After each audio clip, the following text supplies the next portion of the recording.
ধর্ম করতে গিয়ে আপনি মানসিক ভাবে গোলাম হয়ে যাচ্ছেন না তো, মানসিক রোগী হয়ে যাচ্ছেন না তো? না না, এই কথা বলছি মানে এই না যে আপনারা মানসিক ভাবে গোলাম বা এই ধর্মের বেড়া জালে পড়ে আপনারা অন্ধবিশ্বাস কুসংস্কারের শিকার হয়ে যাচ্ছেন।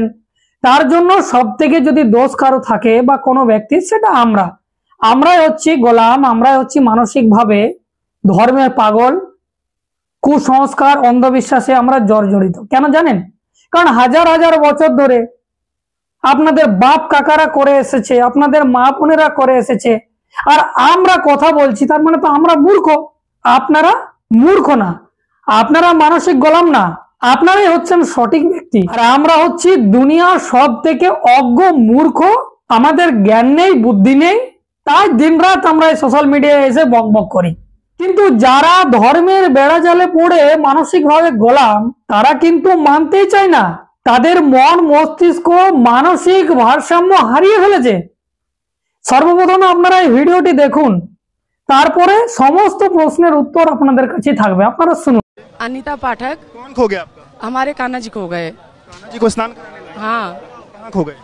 वहाँ संगम में नहाए हैं, फिर नहा के उनको कपड़े पहनाए हैं, गोदी में लिए थे, झोला में डाले, पता नहीं कहाँ गिर गए, कोई दिया भी नहीं। कितने देर पहले, कितने बजे के बाद? 1-1.5 घंटा हो गया, आधा घंटा तो उनको ढूंढे ही है, 1 घंटा हो गया उनको, 1.5 घंटा खोए। कहाँ की रहने वाली हैं? रीवा के। वहाँ से कान्हा जी को स्नान कराने? हाँ, लाए थे तो गुम गए। मिले तो उनको वो करवा दीजिए।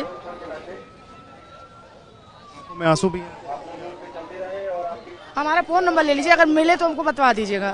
ইনি বলছেন আমার কানাজি হারিয়ে গেছে। কানাজি হয়তো পিতলের ছিল, যার জন্য নামিয়েছিল, সেখানে কোনো চোর এসে তুলে নিয়ে চলে গেছে। এবারে সে বলছে আমার কানাজি হারিয়ে গেছে, পেলে আমাকে দিয়ে যায়, যেন আমি 1 ঘন্টা 1.5 ঘন্টা হয়ে গেল খুঁজছি। কানাজিকে খোঁজেনি, সে পিতলের ছিল, যার জন্য তার মায়া কান্না শুরু হয়েছে। কেন হয়েছে? কারণ পিতলের জিনিস দাম তো হবে, আর দাম আছে বলেই তো তার চোখ থেকে জল বেরোচ্ছে, নাহলে ভগবান কখনো হারিয়ে যায়? তাহলে এরা মানসিক ভাবে গোলাম নয়, মানসিক ভাবে ভারসাম্য হারিয়ে ফেলেছে না ফেলেনি? আবার এদেরকে মেইন স্ট্রিম মিডিয়া যাদেরকে বলা হয়, তারা প্রমোট করছে, আবার শর্টস ভিডিও বানিয়ে প্রমোট করছে। মানে বুঝতে পারছেন আপনারা যে আমরা কোন পথে হাঁটছি?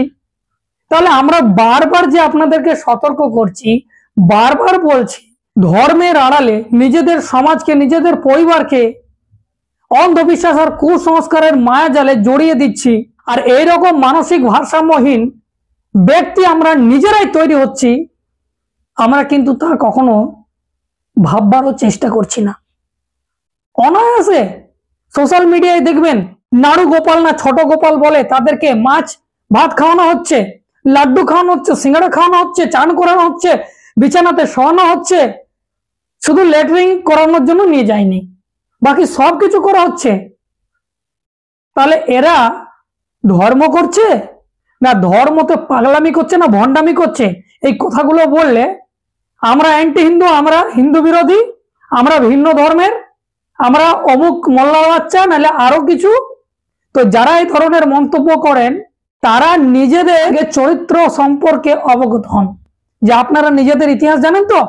জানেন না, তাই এখানে এসে ফাজলামিগিরি করে কমেন্টে এসে গালি দিয়ে চলে যান। তো যাই হোক, এই ধরনের যারা মানসিক ভারসাম্যহীন ব্যক্তি রয়েছে বা মহিলারা রয়েছে বা আপনার আমার আশেপাশে যারা রয়েছে, তাদের সম্পর্কে আপনাদের কি ধারণা রয়েছে অবশ্যই কমেন্ট করে জানাবেন।